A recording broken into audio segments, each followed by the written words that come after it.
आपकी सेना में ऐसा वीर सैनिक था जो सांवला सरकार था, घुंघराले लाल उसके बाल थे, मंद मंद उसकी मुस्कान थी, प्यारी चितवन थी, अकेले ही सबको परास्त कर दिया। इतना सुनते ही गदगद हो गए, नेत्र सजल हो गए जयमल जी के। वाह प्यारे, मैं तो तेरी सेवा में लगा हुआ था, तू अकेले मेरा स्वरूप बना करके आया और युद्ध में आकर के सबको तो यहां से भगा दिया। इतनी तड़प उठी उस मंद मुस्कान की। तड़प को देखते देखते अत्यधिक परेशान जब हो गए तो ठाकुर जी को आना पड़ा और आकर के दर्शन देना पड़ा और गदगद हो गए। बोलिए भक्त वत्सल भगवान की जय। उनकी प्यारी मुस्कान को देख करके प्रभावित हो गए कि तेरी मंद मंद मुस्कानिया, तेरी मंद मंद मुस्कानिया पे बलिहार बलिहार सावरे।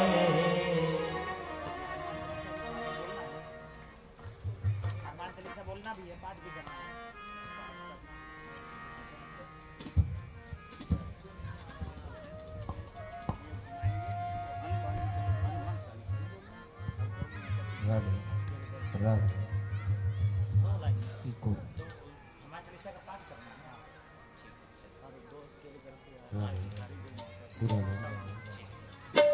चलिए आइए, हमारे श्री ज्ञानचंद जी आप लोगों के समक्ष आएंगे। आज मंगलवार भी है, सभी लोग हनुमान चालीसा का पाठ करते जाएंगे। एक एक हनुमान चालीसा सबके हाथ में देंगे और आपकी झोली में गौ माता के निमित्त जो कुछ भी हो सके अंश के रूप में आप देते जाएंगे। बोलिए वृंदावन बिहारी लाल की जय हो। श्री गुरु चरण सरोज रज, निज मन मुकुर सुधार, रघुबर विमल जसु, जो दायक बुद्धिहीन तनु जानिके, सुमिरो पवन कुमार, बल बुद्धि विद्या देहु मोहि, हरहु कलेश विकार।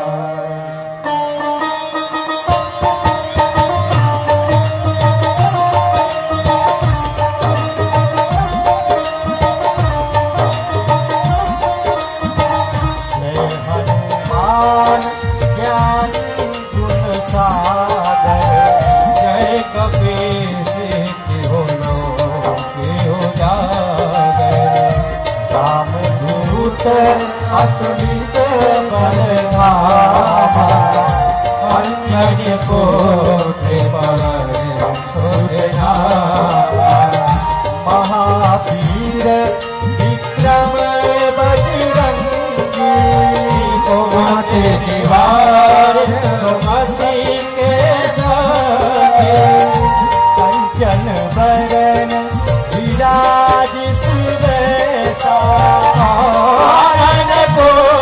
जल को किस के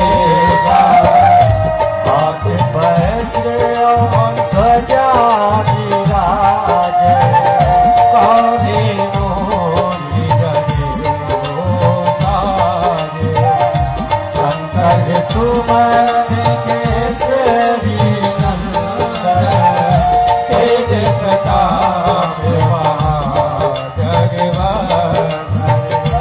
विद्यावान पुनि अति चातुर, राम काज करे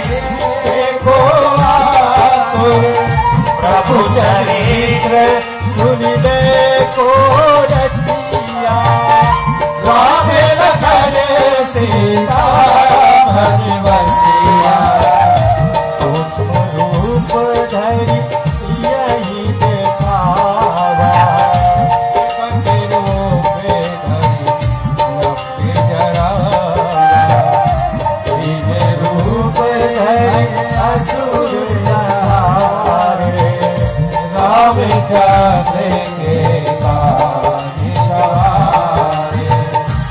लाए सजीवन लखन जियाए, रघुवीर हर से मोर लाए। रघुपति कीन्ही बहुत बड़ाई, तुम मम प्रिय भरत ही सम भाई। सास बदन तुम्हरो जस गावे, असे कहे श्रीपति मेरा गावे। सनकादिक ब्रह्मादि मुनि सारद सहेत अहिंसा, यम कुबेर दिग्पाल जाते, अमी भोग देख नहीं सकेगा। उपकार सुखी वही कीना, राम मिलाए राज पर रेखा।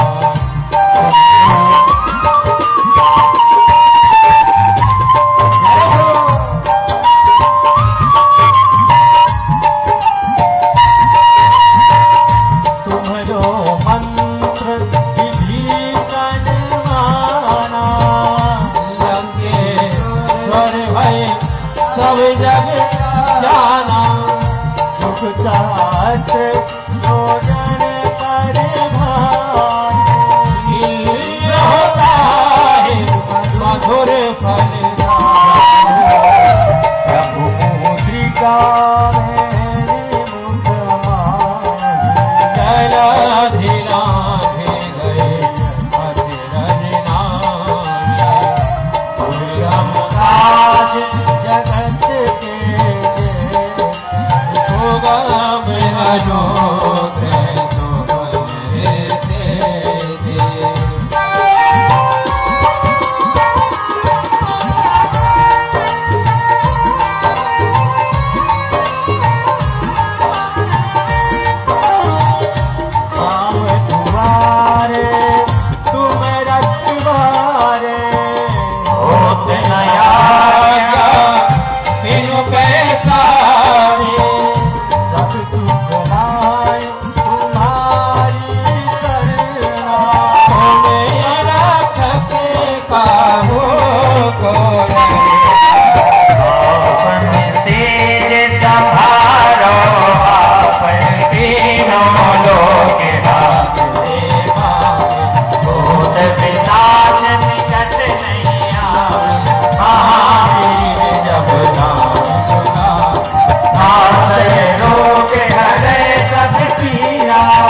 विकल मूरति रूप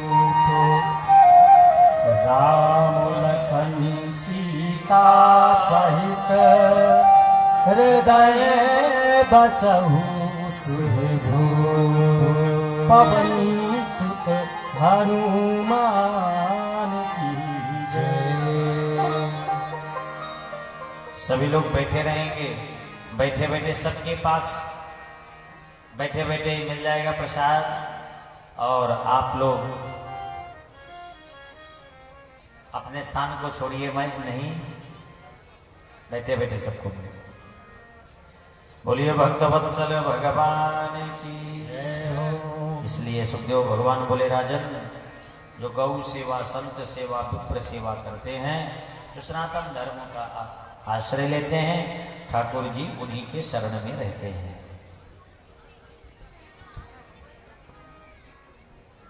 तो इसलिए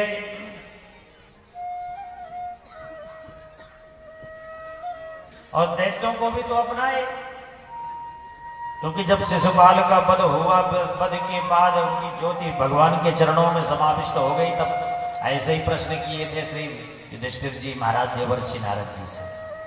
तब देवर्षि नारद जी ने समझाया था, राजन, निंदनस्तव सत्कार्य न करणार्थ कलेवरम् प्रधान परयो राजन न विवेकेन कल्पितम्। राजन, निंदा, स्तुति, सत्कार, तिरस्कार, ये सब शरीर के धर्म है, आत्मा के नहीं है। इसलिए गाली दिया, शरीर से दिया, आत्मा तो विशुद्ध है। और ठाकुर जी कहते, भैया हमारे संग में केवल संबंध बनाओ, चाहे जैसे बनाओ संबंध, चाहे प्रेम का संबंध बने या दुश्मनी का संबंध बने या जैसे भी भजो। और कहा गया है श्रीमद् भागवत महापुराण में कि अगर दुश्मनी का भी अगर संबंध बनाते हो ना, वो भी कल्याणकारी है। क्योंकि तस्मात् वैरानुबंधेन निर्वैरेण भयेन वा स्नेहात् कामेन वायोज्या कथञ्चिन्नेक्षते पृथक्। तस्मात् वैरानुबंधेन, प्रेम की अपेक्षा जो वैर भाव होता ना, तो वैर भाव हर समय याद आता है। और सब लोगों ने अलग प्रकार से भजा। बोले, गोप्यः कामात् भयात् कंसो द्वेषाच्चैद्यादयो नृपः संबंधात् प्रश्नयः स्नेहा यूयं भक्त्या वयं विभो। गोपियों ने काम की भावना से प्रभु को भजा, कंस द्वेष की भावना से भजा। कंस तो जब मन में बैठा लिया, वो काली कमला वाला, कमली वाला, वो काले रंग का है, तो यहां तक कि काली परछाई को भी देख करके घबराने लगा, डरने लगा।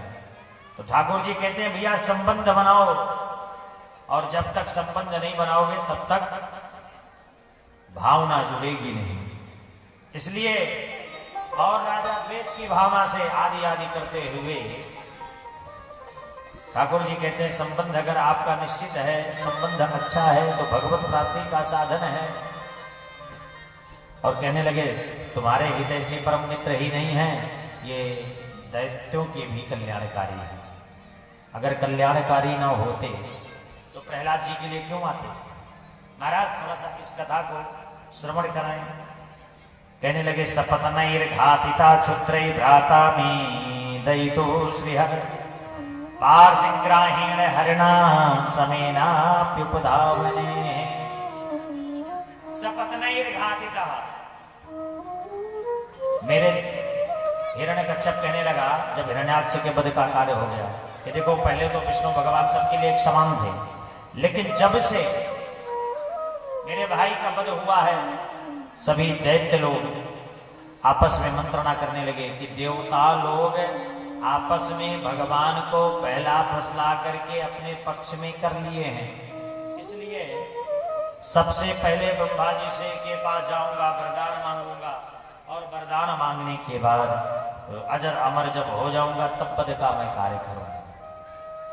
आए, अब देवता लोग परेशान हो गए, घबराने लगे कि ये जो दैत्य है ना हिरण्यकश्यप, वैसे इसका आतंक बहुत फैल रहा है, और जब ये वरदान प्राप्त करके आएगा ना तो धराधाम पर रहने नहीं देगा। और धरती माता पर जब आबादी ज्यादा बढ़ती है ना तब भार नहीं लगता है, लेकिन जब इस धराधाम पर पाप ज्यादा बढ़ जाता है तो धरती माता अकुलाने लगती है, परेशान हो जाती है।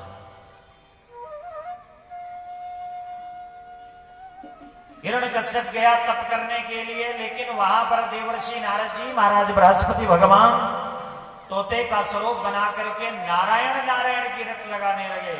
ये वापस लौट करके आ गए। जो अहंकारी लोग होते हैं ना तो अपने अहंकार को कभी झुकने नहीं देते।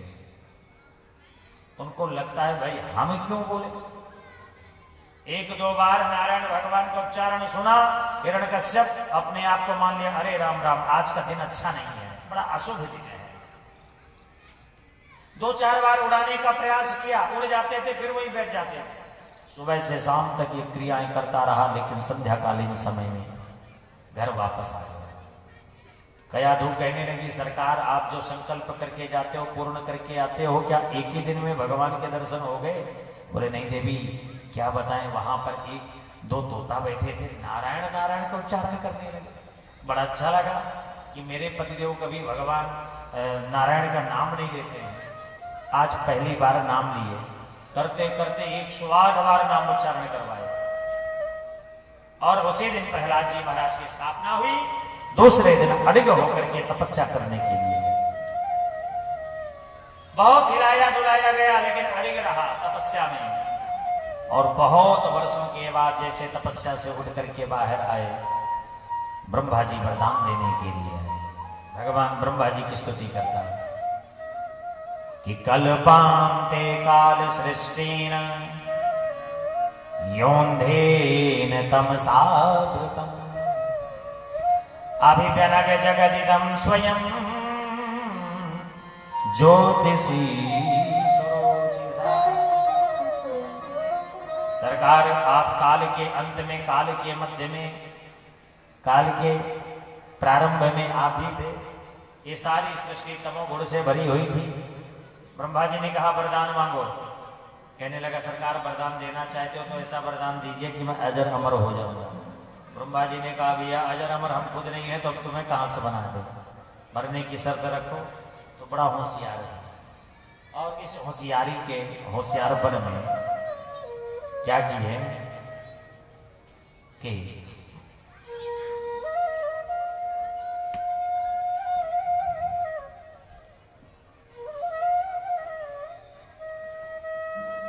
कहने लगे महाराज न दिन में मरूं न रात्रि में मरूं, न अस्त्र से न शस्त्र से, न अंदर न बाहर, महाराज न नर से न पशु से, 12 महीने में बनाए हुए किसी भी सृष्टि से मेरी मृत्यु न हो। यदि दास भीमतान भरान में वरदोत्तमा भूते व्यस्तेभ्यो मृत्युरमा भून मम प्रभो नान्तर्वाहि दिवानत्त मन्यस्मादपि चायुधैः व्यसुभिर्वा समुद्भिर्वा सुरासुरमहोरगैः यदि दास्यसि भीमतान वरान में वरदोत्तमा। महाराज यदि वरदान देना चाहते हो, न दिन में न रात्रि में, नान्तर्वाहि दिवारात्रो, न भीतर न बाहर, न आकाश में न पाताल में, न अस्त्र से न शस्त्र से। ब्रह्मा जी महाराज बोले और कुछ शेष है? हाँ महाराज। बोले महाराज 12 महीने में से किसी महीने में मेरी मृत्यु ना हो। भगवान का ध्यान करते हुए हिरण्यकश्यप को आशीर्वाद दे दिया। हिरण्यकश्यप अब अपने आप को अमृत पद साबित कर लिया कि अमर प्राप्त कर लिया हूं। अब मरने वाला नहीं हो तो खूब आतंक फैलाने लगा। सभी से बोला जाओ गौ माता पर अत्याचार करो, ब्राह्मणों पर अत्याचार करो, संतों की यज्ञादिक अनुष्ठानों को बंद करो। और प्रभु से यह मंजूर नहीं है कि गौ माता पर अत्याचार है।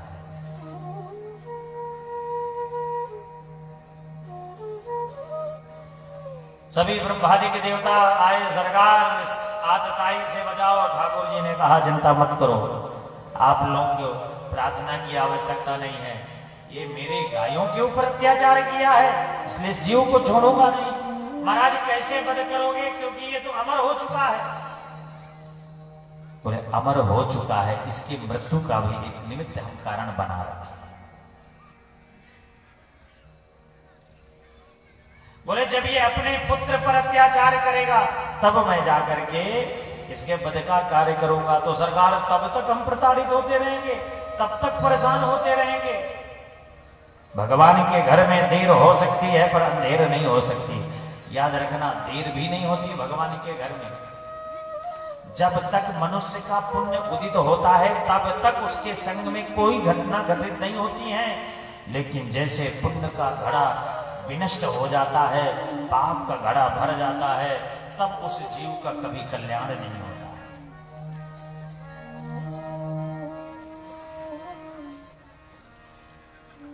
चार पुत्र हुए, आह्लाद, रहलास, रहलाद और प्रहलाद। और पद पर ऐसे अभिभूत हो गया, ठाकुर जी थोड़े ही देते हैं जीव को और इतने में हम भूले नहीं समझते। थोड़ा सा ठाकुर जी ने हमको पद क्या दे दिए, हम लोगों को तुच्छ समझने लगते हैं। ठाकुर जी ने हमको थोड़ा सा साधन क्या दे दिए, बेकाबू हो जाते हैं। ठाकुर जी ने थोड़ा सा हमें धन क्या दे दिए, लोगों से ईर्ष्या करने लगते हैं। थोड़ा ही देते हैं, लेकिन जिनकी ये सत्ता है और उन्हीं से अगर हम ये ऐसा कार्य करेंगे तो एक उन्हीं की सत्ता, उनको छीनने में कोई ज्यादा समय थोड़ी लगेगा। जब तक पद नहीं मिला तो ढेर सारे भगवान से प्रार्थना करते रहे, सरकार से निवेदन करते रहे, लेकिन पद मिलने के बाद जीव ऐसे अहंकार में विभूत हो जाता है, स्वयं को भूल जाता है और अपने पुत्र को इस प्रकार से प्रताड़ित करने लगे। ये पद जो है ना, एक बार ऐसे हनुमान जी महाराज से श्री राम जी ने पूछा, जब विजय श्री प्राप्त करके आए तो श्री राम जी ने कहा, हे हनुमान, हमने सबको सारा पद दे दिए, बताओ तुमको भी कोई पद दे। सरकार हमें कोई पद नहीं चाहिए। क्यों? बोले महाराज जिसको मिलता है पद उसके आगे लग जाता है भूत। बोले क्या मतलब? बोले मतलब है ना, आज विधायक है तो कोई जरूरी थोड़ी है कि कल वही विधायक है, तो लोग भूतपूर्व कहेंगे कि नहीं कहेंगे। लेकिन महाराज हम तो भक्त हैं, अब भक्त कभी भूतपूर्व नहीं होता है, भक्त तो हमेशा अभूतपूर्व होता है। और हनुमान जी कहते महाराज हम ऐसे हैं जो लोग हमारा नाम लेते हैं तो भूत प्रेत तो आते नहीं है, कि भूत पिशाच निकट नहीं आवे, महावीर जब नाम सुनावे, पिशाच निकट नहीं आवे, महावीर जब नाम सुनावे। राम जय जय राम, श्री राम जय जय राम, श्री राम जय राम जय जय राम, श्री राम जय राम जय जय राम। तो महाराज हम भक्त हैं, भक्त कभी भूतपूर्व नहीं होता, भक्त तो हमेशा अभूतपूर्व रहता है। इसलिए सरकार ये पद नहीं चाहिए, पद मिलेगा अहंकार आएगा, अहंकार आएगा अभूतपूर्व का भी पद मिल जाएगा, इसलिए ये पद नहीं चाहिए। आइए मंगलवार है, श्री हनुमान जी महाराज का स्तवन करते हैं। हनुमान को खुश करना आसान होता है, बजरंगी को खुश करना आसान होता है।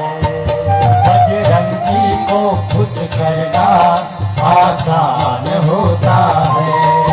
हनुमान को खुश करना आसान होता है। हनुमान को खुश करना आसान होता है। सिंदूर चढ़ाने से, सिंदूर चढ़ाने हर काम होता है। हनुमान को खुश करना आसान होता है। हनुमान को खुश करना आसान होता है। जय हो।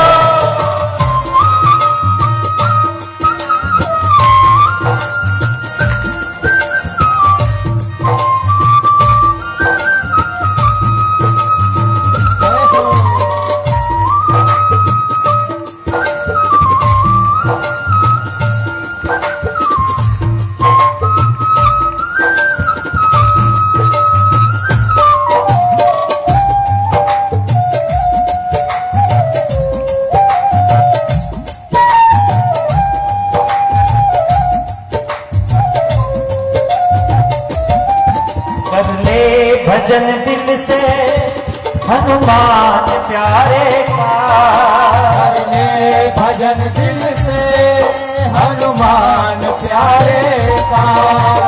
को भरोसा है दुलारे का, इसको भरोसा है अंजनी दुलारे का। कर ले भजन दिल से प्यारे का, कर ले भजन दिल से हनुमान प्यारे का। जिसको भरोसा अंजनी दुलारे का, जिसको भरोसा है अंजनी दुलारे का। वहाँ आनंद है जहाँ इनका, वहाँ आनंद है जहाँ इनका गुणगान होता है। आनंद है जहाँ इनका गुणगान होता है। बजरंगी को खुश करना आसान होता है। बजरंगी को खुश करना आसान होता है।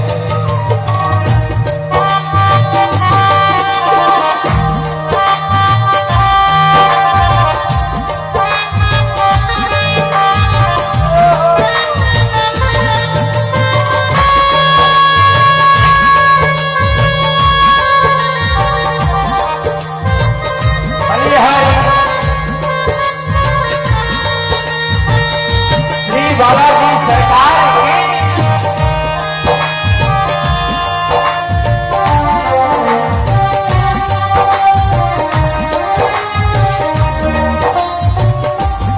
हनुमान के जैसा कोई देव नहीं पूजा। हनुमान के जैसा आइए भाव देव नहीं दूजा।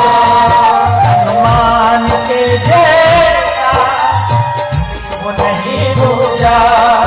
हनुमान के जैसा कोई देव नहीं दूजा। उसको भरोसा सबसे बड़ी जग में हनुमान की पूजा। सबसे बड़ी जग में हनुमान की पूजा। सबसे बड़ी जग में हनुमान की पूजा।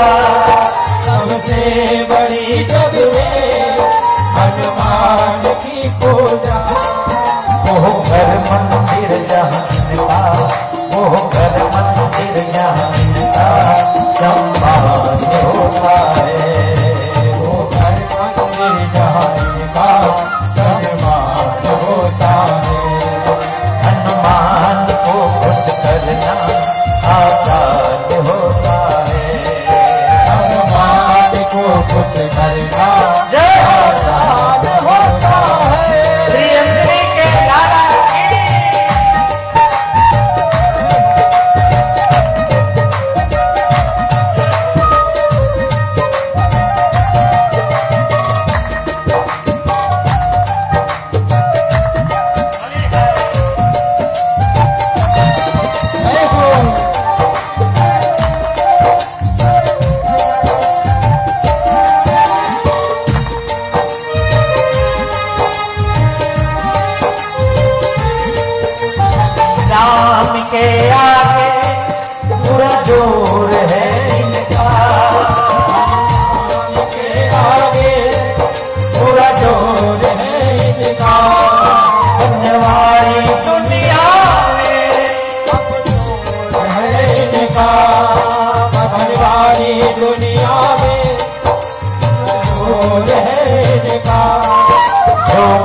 मोड़े हनुमत से, जो मुख मोड़े हनुमत से संसार होता है।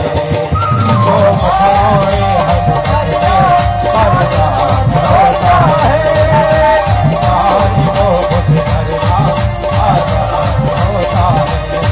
हनुमान को मुझ करना आजाद होता है।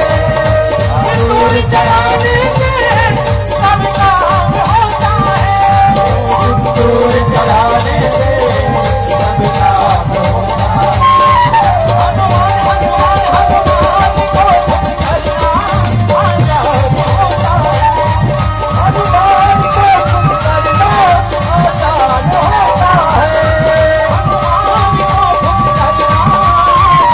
होता है। हनुमान को मुझ करना आजाद होता है।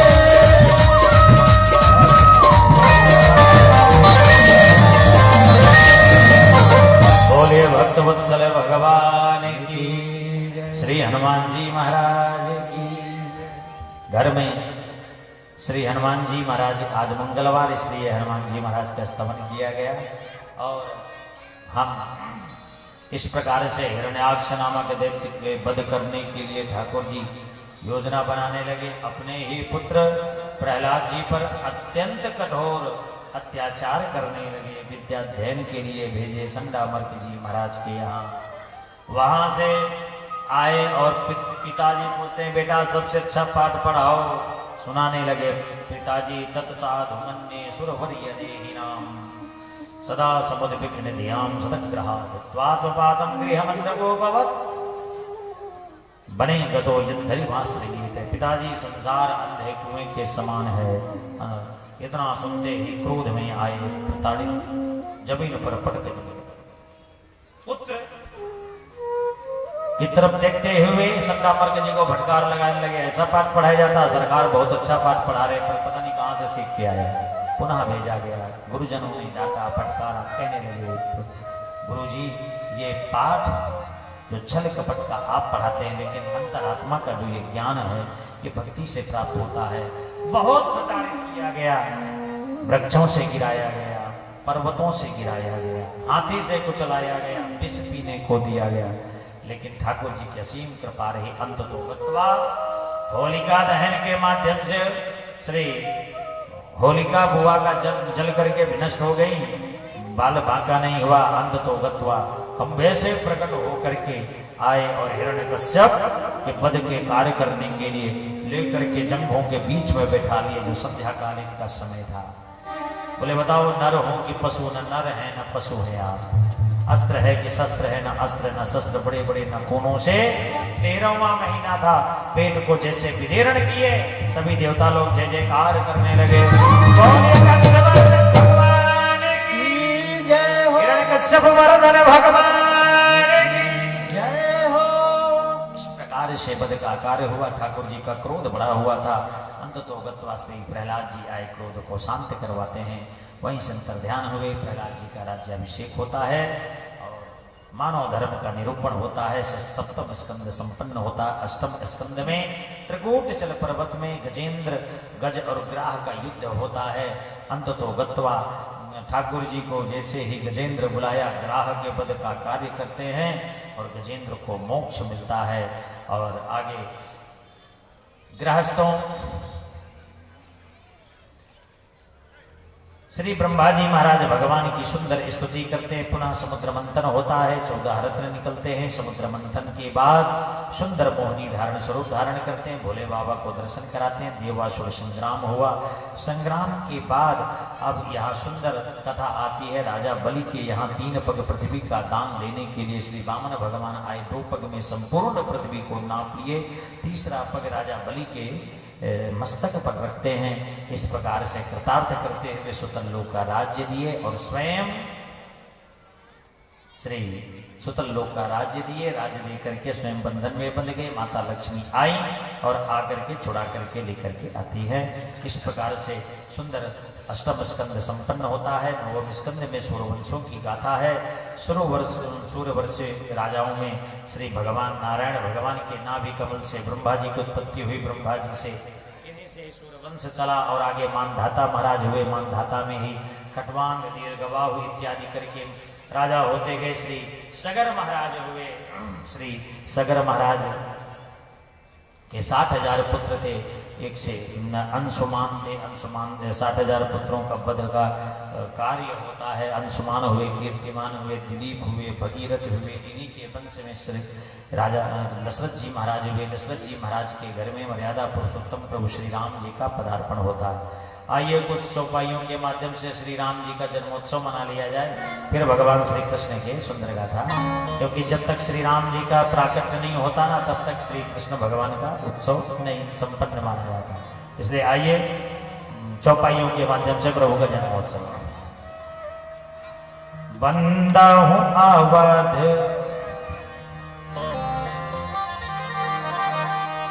बंदा हूं अवध पुरी में निराऊं। बंदा हूँ अवध पुरी में निराऊं। वेद विदित तेहि दशरथ नाम। वेद विदित तेहि दशरथ नाम। धर्म धुरंधर गुण निधि ज्ञानी। धर्म धुरंधर गुण निधि ज्ञानी। हृदय भगति सारक पानी। हृदय भगति सारक पानी। श्री राम जय राम जय जय राम। श्री राम जय राम जय जय राम। वंदे हो अवधपुरी, सरयू मैया का पावन तट अवध। अवध के सम्राट चक्रवर्ती सम्राट महाराज दशरथ गुरु वशिष्ठ भगवान से कहने लगे, प्रभु आप कुल पुरोहित हैं, आपके राजा की कोई संतान नहीं है। क्या आपकी इच्छा नहीं होती कि आपके राजा की कोख हरी भरी हो जाए? आप नहीं चाहते कि लाल हो? तो चाहते हैं, पर लाल की लालसा भी तो होनी चाहिए ना। गुरुदेव भगवान बोले मैं कब से रास्ता देख रहा हूं, पर लाल की लालसा होगी तभी तो संतान होंगी। माता अरुंधति कहने लगी, प्रभु चिंता मत करो, लाल की लालसा हम जगा देंगे। कैसे? राजभवन में गई अपने पुत्र को लेकर के, और जैसे ही महाराज दशरथ आने वाले थे, अपने पुत्र को चिकोटी काटती। पुत्र को जैसे ही चिकोटी काटे रोने लगा। दशरथ जी महाराज पूछे क्या बात है? रोने का कारण? क्यों रो रहा है ये बालक? रोने का कारण ये है महाराज, आपको देख करके रो रहा है।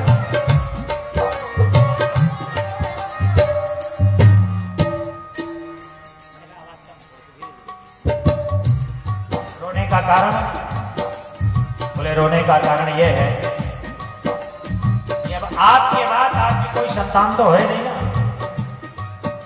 तो संतान न होने की वजह से अब मेरा बेटा किसका कुल गुरु बनेगा। तब मन में ग्लानि हुई, और जब ग्लानि की अनुभूति हुई तब गुरुदेव भगवान के शरण में गए।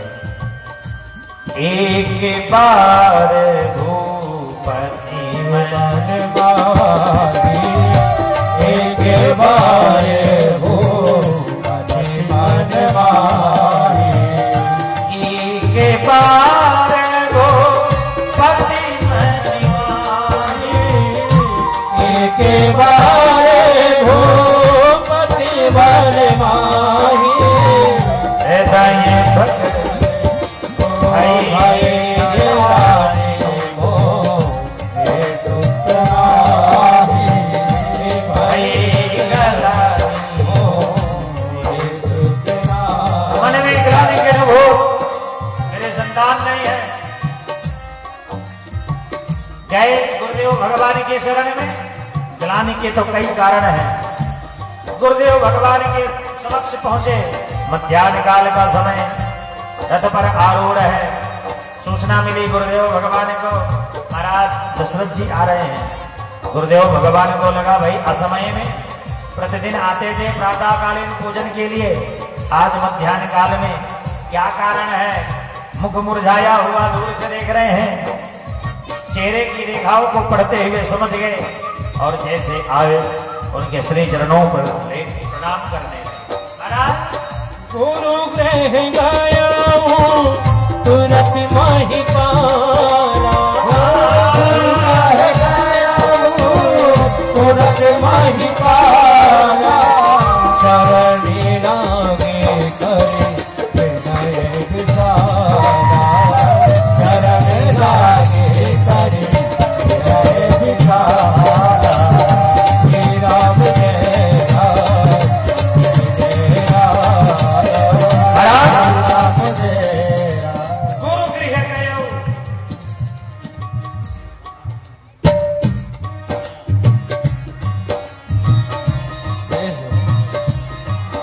गुरुदेव भगवान के आश्रम में पहुंचे। गुरुदेव से कहने लगे सरकार संतान नहीं है, दुखी है। दुख का कारण महाराज संतान नहीं है इसलिए दुखी है। बोले महाराज मैं तो कब से राह देख रहा था, चौथे पन में आए हो, एक नहीं धरहु घेरे होई हैं सुत चाहिए धरहु धीरे होई है सुत चाहिए, त्रिभुवन विदित भगत भयहारी, भगवान विदित भगत भयहारी। सब होंगे महाराज, समय भी निकला जा रहा है। बोले उसके लिए पुत्रेष्ठ यज्ञ करवाना पड़ेगा, तो गुरुदेव करिए ना। बोले संगी ऋषि को बुलाना पड़ेगा। संगी महाराज को बुलाया गया। ऋषि हैं वशिष्ठ बुलावा संगी ऋषि, वशिष्ठ बुलावा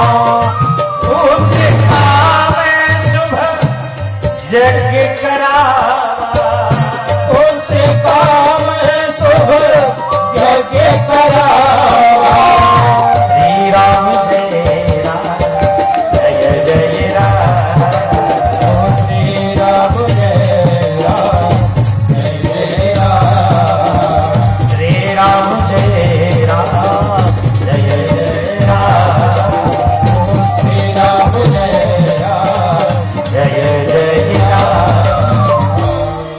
श्रृंगी ऋषि वशिष्ठ बुलावा। श्रृंगी ऋषि को बुलवाया गया।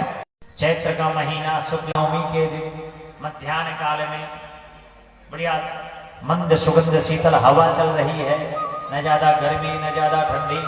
और उस समय सब अधीर अवस्था में बैठे थे और चतुर्भुज स्वरूप में आकर के माता कौशल्या के समक्ष प्रकट हो गए श्री नारायण भगवान। और जैसे प्रकट हुए माता कौशल्या मुख घुमा लेती है। ठाकुर जी ने कहा मैया अच्छा नहीं लगा क्या हमारे आने से? बोले अच्छा तो लगा है, लेकिन आपको तो बेटा बन के आना चाहिए ना। बोले मैया तेरा बेटा बन के तो आया हूं। नवमी तिथि मधुमास पुनीता, शुक्ल पक्ष अभिजित हरिप्रीता। बोले इतने लंबे चौड़े जो 4-4 हाथ वाले बन करके खड़े हो, कौन कहेगा कि ये कौशल्या का लाला है? तो क्या करना? बोले छोटे से लल्ला बन जाओ।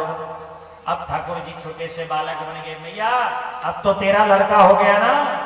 कौशल्या मैया कहने लगी प्रभु एक बात बताओ, क्या कभी किसी के घर में आपका जन्म नहीं हुआ, प्रकट नहीं हुआ?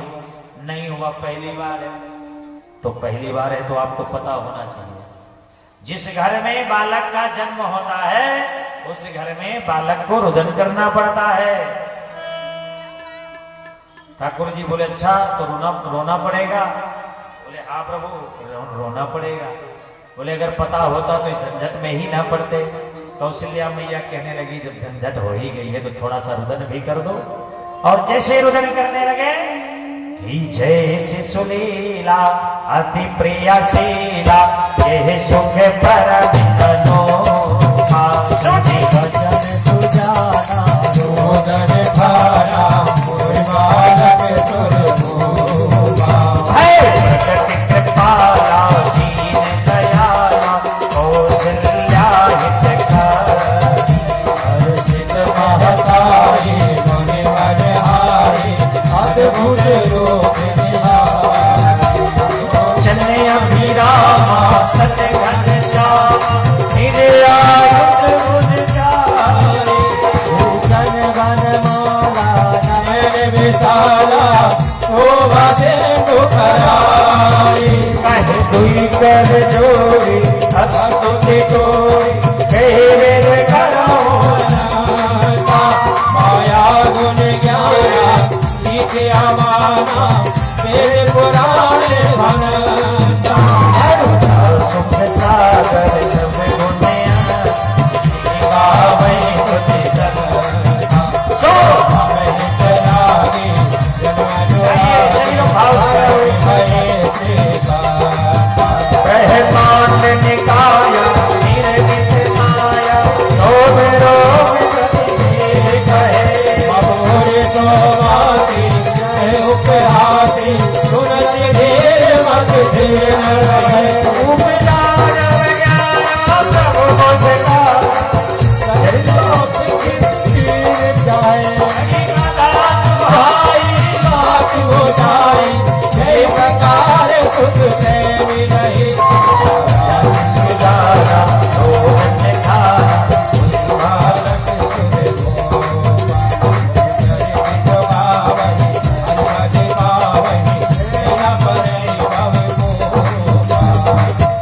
विप्रदेन सुर संतहित लीन मनुज अवतार निज इच्छा निर्मित तनु श्री माया ठाकुर जी का प्राकट्य हुआ। अब बधाई दासी दौड़ करके गई महाराज दशरथ जी के पास, महाराज बधाई हो। किस बात की? कौशल्या मैया के घर में एक लाला का जन्म हुआ है, गले में मोती की माला थी, उतार करके अब वो दासी गई, तब तक में दूसरी दासी आई, महाराज बधाई हो। किस बात की? कई मैया ने भी घर में एक लाला को जन्म दियो, गले में मोती की माला थी, वो भी उतार के दे दिए। तब तक में सुमित्रा मैया के पास एक दासी आई, महाराज बधाई हो। किस बात की? बोले सुमित्रा मैया ने दो लाला को जन्म दियो है। अब तो सभी लोग जय जयकार करने लगे कि जन्मे है 4 ललनवा, अवध में बाजे बधनवा। जन्मे है 4 ललनवा, अवध में बाजे बधनवा। जन्मे है 4 ललनवा, अवध में बाजे बधनवा।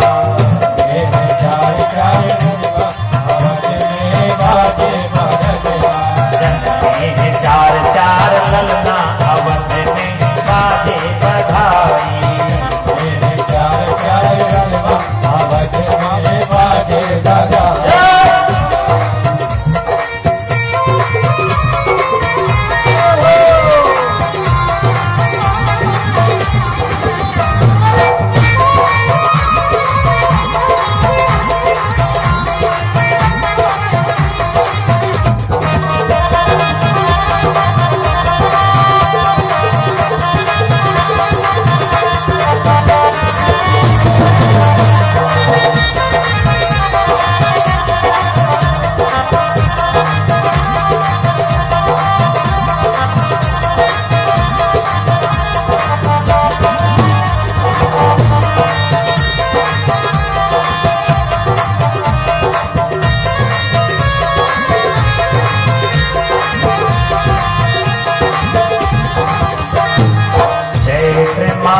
नवमी तिथि सिते पट, दशरथ आंगन वीर है भारी। दशरथ आंगन वीर है भारी। दशरथ आंगन वीर है भारी। निज घर बाहर हो लैया, अवध में आने न भैया।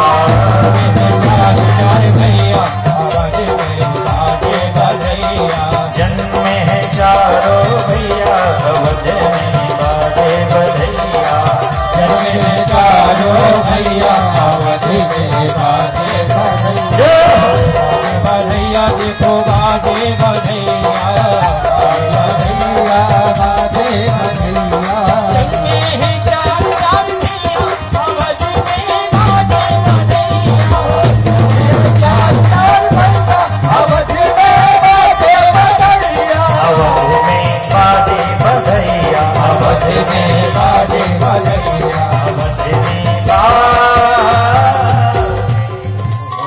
बोलो चारों भैया ने की इस प्रकार से चारों भाइयों का जन्म हुआ, ठाकुर जी का नामकरण हुआ।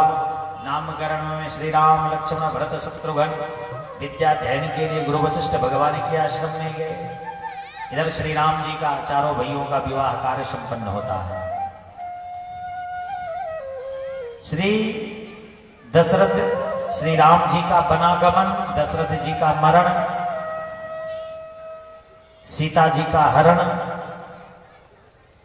लंका दहन, रावण मरण, श्री सीताराम नाम जी महाराज का राज्याभिषेक, इस प्रकार से संपन्न होती है श्री राम कथा। और जब तक श्री राम जी का जन्मोत्सव नहीं होता तो कहते हैं श्री कृष्ण जन्मोत्सव का भाव, क्योंकि श्री राम जी बोले वृंदावन बिहारी लाल की जय। अब श्रीमद् भागवत महापुराण के आगे ढेर सारे लीलाओं को श्रवण कराते हुए आगे 10वें स्कंध में अनेक देश में अनेक पवित्र राजा हुए। जरासंध, शिशुपाल, दंत वक्र। कंस तो इतना दुष्ट था कि अपने माता पिता को कष्ट पहुंचाता था। जिसके राज्य में माता पिता को कष्ट मिलेगा ना तो प्रजा को सुख नहीं हो सकती है। बंधन बना करके जेल खाने में डाल दिया। चाहता था तो केवल चचेरी बहन देवकी को बड़े लाड़ प्यार से अपनी बहन का विवाह श्री वसुदेव जी के संग में किया। देवता लोग परेशान हो गए। धरती माता गाय माता का भेष बना करके आई, ठाकुर जी के स्तवन किए। ठाकुर जी कहने लगे चिंता मत करो, ब्रज में मेरा प्रादुर्भाव होने वाला, जन्म होने वाला, आप मेरी सेवा के लिए जाओ। वृक्ष बनो, गोप बनो, गोपी बनो, हिरण बनो। सभी लोग आए, सांत्वना पाए। वसुदेव जी महाराज जब अपनी पत्नी को लेकर के जा रहे थे, रथ का सारथी बनकर के भोजराज कंस बैठा था तो आकाशवाणी हुई, अरे दुष्ट, जिस देवकी को तू इतना लाड़ प्यार से लेके जा रहा है ना, उसी की 8वीं संतान तेरी काल होगी। इतना सुनते ही शिरच्छेदन करने के लिए न रहेगी बांस न बजेगी बांसुरी। वसुदेव जी समझाने लगे, भाई बहन को मार के जगत में अमर नहीं हो जाओगे। बोले आपका शिष्य नहीं हो जो ध्यान दे रहे हो, एक काम करो। कहने लगे महाराज इससे तो खतरा नहीं है। बोले संतानों से तो है। बोले इसकी जितनी संतानें होंगी सब लाके दूंगा। ऐसा कह करके छुड़ा करके लेके आए। कुछ दिनों के बाद घर में एक पुत्र का जन्म होता है। वसुदेव जी महाराज लेकर के आए। कंस का हृदय पिघल गया, जान भेज दिया कि ले जाओ 8वीं संतान देना। 8वीं संतान को लेकर के इधर देवर्षि नारद जी महाराज पधारे। देवर्षि नारद जी 8 रेखाओं को खींचकर समझाने लगे। पहले से 8वीं को, 8वीं से पहले को उल्टी सीधी गिनती करते हैं। कहने लगे तो क्या महाराज कोई भी 8वीं हो सकती है? बोले कोई भी हो सकती है। तो क्या सारे बालकों का वध करूं? बोले ये तो नहीं कहूंगा। पुनः पुत्र को बुलाया गया। एक पुत्र का वध हुआ। उस हाथों में पैरों में बेड़ियां लग गई, जेल खाने में आ गया। 6 बालकों का वध होता है। 6 बालकों का वध हुआ। 7वें दाऊ भैया है। योग माया के द्वारा एक गर्भ को लेकर के श्री राम वृंदावन में रोहिणी मैया के गर्भ में स्थापित कर दिया गया। और भाद्रपद शुक्ल पक्ष षष्ठी तिथि को दाऊ भैया का जन्म होता है। बोलिए दाऊ जी महाराज की जय हो। अब 8वें में ठाकुर जी आ रहे हैं। कंस अपने पहरेदारों को और टाइट कर दिया। भाई अब मेरा काल आ रहा है, बच के नहीं जाना चाहिए, सब जागृत रहो। जागने वाले को श्री राम मिलते हैं, सोने वाले को माया मिलती है। मध्य रात्रि के समय सभी लोग सो गए, केवल 2 लोग जग रहे हैं, वसुदेव और देवकी। उनके समक्ष चतुर्भुज स्वरूप में नारायण भगवान का प्रादुर्भाव हुआ। कहने लगे महाराज आप हमारे स्वरूप का स्तमन 12 वर्ष के बाद आपके दर्शन के लिए आएंगे। और अभी आप हमें श्री राम वृंदावन में यशोदा मैया की गोदी में छोड़ करके आओ। उनकी गोदी में कन्या है, कन्या को लेकर के आओ। इतना कहते छोटे से बालक बन गए। बोलिए श्री बाल कृष्ण लाल की जय हो। टोकरी में रखते ही सिर पर धारण किए, हाथों की पैरों की सारी बेड़ियां बंधन सब खुल गए, सारे दरवाजे खुलते गए। आगे गए, सबसे पहले यमुना मैया को दर्शन होते हैं। रिमझिम जल वृष्टि हो रही है, शेष नाग दाऊ भैया शेष अवतार हैं, आगे छत्र बन करके। उधर सभी लोग अधीर अवस्था में बैठे थे। गोकुल में यशोदा मैया की गोदी में अभी लाला का जन्म होने वाला है। योग माया का आवरण हुआ, सब सो गए। यशोदा मैया को इतना पता चला कि कुछ हुआ है, पर ये नहीं मालूम कि लाला हुआ या लाली हुई। और गए श्री वसुदेव जी महाराज अपने गोविंद को यशोदा मैया की गोदी में छोड़े, कन्या को लेकर के टोकरी में रखते हुए सीधे आए राजमहल में, कारागृह में आए। सारे दरवाजे बंद होते गए, हाथों में पैरों में बेड़ियां लगती। ठाकुर जी को सिर पर रखे तो हाथों की पैरों की बेड़ियां खुल गई, और माया को सिर पर धारण किए, हाथों में पैरों में बेड़ियां लगती।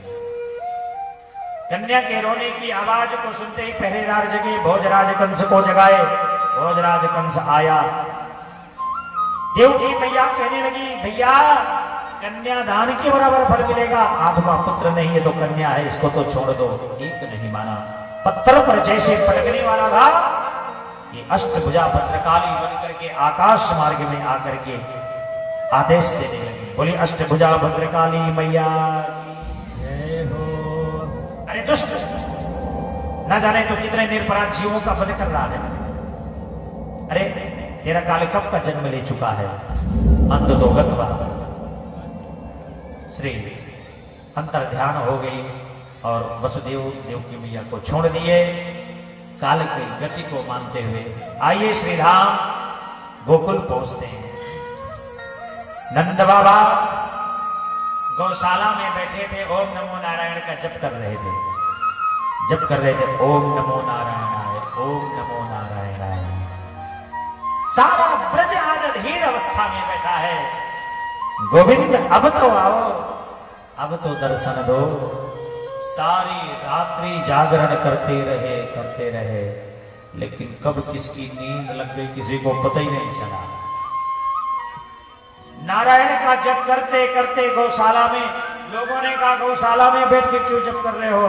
ना भैया, गौशाला में जप करूंगा ना तो मेरे घर में कान्हा का जन्म होगा, ठाकुर का जन्म होगा। जप कर रहे थे, ओम नमो नारायणाय, ओम नमो नारायण। धीरे धीरे चिंतन हो रहा है यशोदा मैया की गोदी का। कहने लगे, अभी तो भयो नाए, अभी तो भयो नाए। तब तक में सबसे पहले सुनंदा बुआ आई, बहन आई, और जो नंद बाबा की छोटी बहन है, अरे भैया बधाई हो। इस बात की बधाई, बोले भाभी श्री की गोदी में एक लाला का जन्म हुआ। अब तो महाराज सभी पूरे ब्रज में बधाइयां बांटने के लिए चल पड़े। नंद बाबा आए, यमुना जी में स्नान करते हैं, 108 गोते लगाए। श्री रंगनाथ भगवान का, ये श्री यमुना महारानी का, ये श्री द्वारिका का, ये श्री रामेश्वरम धाम का खूब गोते लगाए। आते हैं और आकर के उपस्थित हुए, और तब तक में सज रहे हैं। सारे मित्र मंडली आ रहे हैं। नंद बाबा के सुंदर पीला पीतांबर पहन लिए, सुंदर मोती की माला धारण कर लिए, पगड़ी को ठीक कर लिए, सज धज करके तैयार हो गए। तब तक में एक मित्र आया, कहने लगा, कन्हैया अब मैं कैसा लग रहा हूँ? मित्र कैसा लग रहा हूँ? नंद बाबा से कहने लगे, बाबा ऐसा लगता है कि आज ही तेरा ब्याह हुआ है।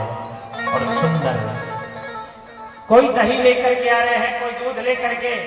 एक मित्र देखा कि नंद बाबा के ऊपर कहीं मेरी नजर ना लग जाए, तो सारा दही नंद बाबा के सिर से पैर तक डाल दिए। अब नंद बाबा बिगड़ गए। इतनी देर से इतना सुंदर श्रृंगार कर रहा हूं मैं, सुंदर श्रृंगार कर रहा हूं, और एक ही क्षण में बिगाड़ दिए। बोले महाराज भगवान के दर्शन ऐसे करने नहीं जाना चाहिए। तो कैसे? बोले दधी लगा करके जाना चाहिए। मत्थे में दधी और चावल का टीका हो तो शुभ माना गया। आइए हम लोग भी नंद के लाला के दर्शन करेंगे, जन्मोत्सव मनाएंगे। बोलिए नंद के लाला की जय हो।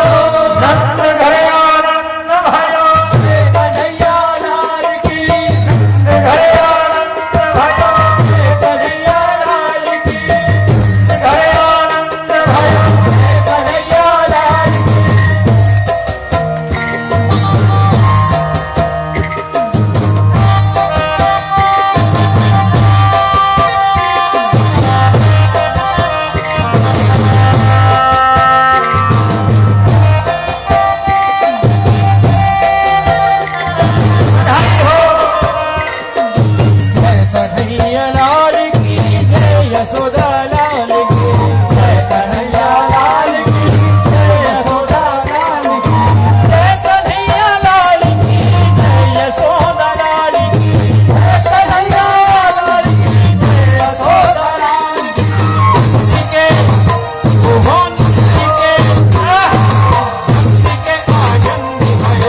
लाल की जय गाओ दयाल की जय कन्हैया लाल की जय दाऊ दयाल की कन्हैया लाल की जय दाऊ दयाल की कन्हैया लाल की जय दाऊ दयाल की नंद के ओहो नंद के ओहो नंद के आनंद भयो जय कन्हैया लाल की नंद के आनंद भयो जय कन्हैया लाल की ओ नंद के आनंद भयो जय